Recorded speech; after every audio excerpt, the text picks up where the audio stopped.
Jackfruit season is short, but what if I told you you could still enjoy this taste months after the tree stops giving fruit? This is Uppat Pachir, Mangalore's age-old secret to locking in raw jackfruit's goodness so you can turn it into this anytime you crave it.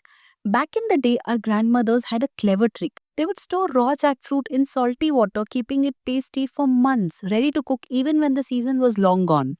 Naturally tangy, rich in fiber, and gentle on the gut, it's as good for you as it is delicious. Making it is simple. Cut raw jackfruit, pack it with plenty of salt, top it with water, and let it sit. That's it.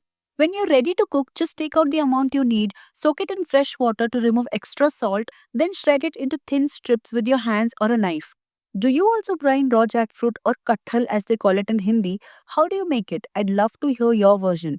I am sure every part of India has its own brining secret. Where are you watching from and how is it done in your place? Let me know in the comments. We'll start by making the masala paste first. Take 7 to 8 bedgi red chilies in a pan, add a little oil and roast them until they turn crisp. You can also use Kashmiri chilies instead of the bedgi ones. And also, if you like your food to be spicy, you can add in a couple of more chilies. Next, add around 8 to 10 curry leaves and roast them for a couple of minutes. These are the only two ingredients that we'll be roasting. The rest will go in raw. Once roasted, transfer them to a mixer jar.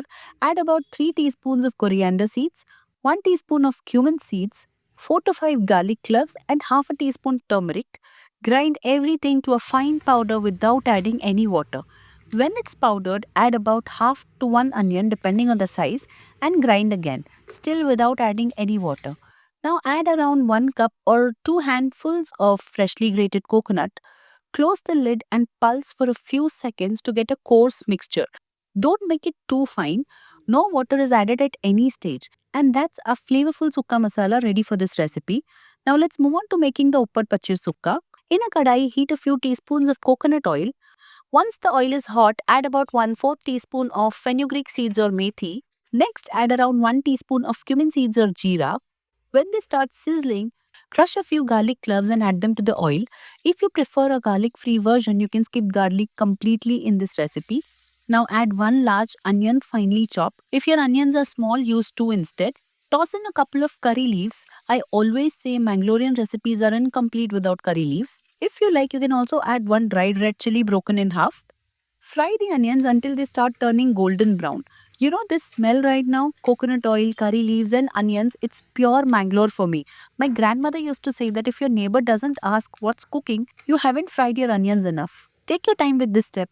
Well sorted onions are the base of all that rich flavor. Once these onions turn golden brown, we'll add the star ingredient, the tangy, salty Uppat Pachir. Trust me, this is when the magic starts. We let the brine jackfruit soak up all the flavor from the onions, curry leaves, and spices. This step also softens the jackfruit a little, so when we add the masala, it blends in beautifully. If it looks a bit dry, add some water from the mixer jar we used to grind the masala. That way, we don't waste any of that flavor. Mix it well and cover and cook for 4 to 5 minutes so that the Uppat Pachir softens a bit. After 4 to 5 minutes, when the jackfruit has softened beautifully, add in the masala paste we prepared earlier.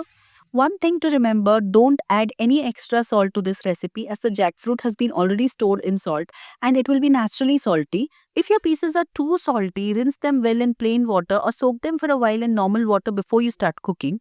You can just taste one piece and check the salt situation before proceeding. After adding the sukka masala, give everything a good mix. If it feels too dry, add a splash of water.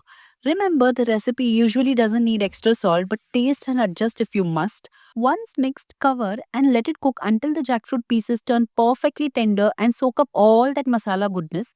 Make sure to check and stir occasionally so nothing sticks to the bottom. And in just another 5 to 10 minutes, this age-old Mangalorean delicacy, Upadachir Sukka, our brined jackfruit sukka, will be ready to serve and enjoy.